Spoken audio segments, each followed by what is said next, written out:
So magandang araw mga par.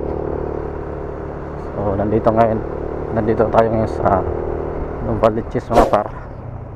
So ginawa natin tong bagong unit. First time natin magkaroon ng Inmax. So kahit version 1, so goods lang kasi sariwa pa yung unit. Tsaka nakarehistro siya mga par hanggang next year pa. Pwede.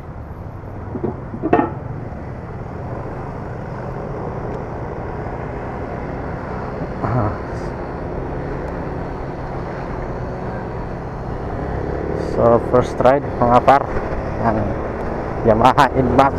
So nakaka-excite mga par pagka na bago yung motor. So ano lang to mga par, second hand lang. So kahit second hand, basta okay pa. Ang tinatakbo pa lang niya is 26,000 pa lang mga par. So goods na goods pa yung makina.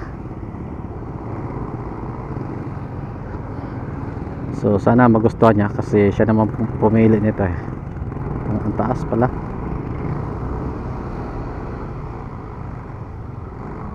Taas mga par.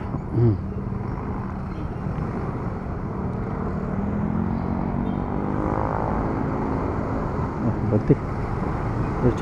Pwede. Sulod. So pwede pala. Siyempre first timer namin dito. Mahirap na ba? Baka makachimpuhan. So yun mga par. Ang ganda gamitin pala nito.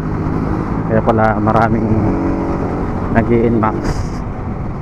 So kubuha kasama natin yung malupit nating otol siyempre.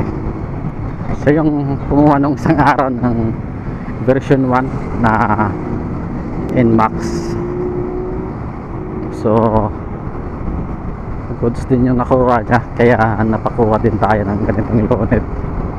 Kasi pang ano lang naman to, pag may rides kami kasama yung aming asawa, so ito yung gagamitin namin. So siyempre yung ating dock, hindi pa rin natin pakakawalan yun kasi doon din na natin yung excitement sa mga long rides. So mataas to mga par. Nakatip to tayo, dalawang paa.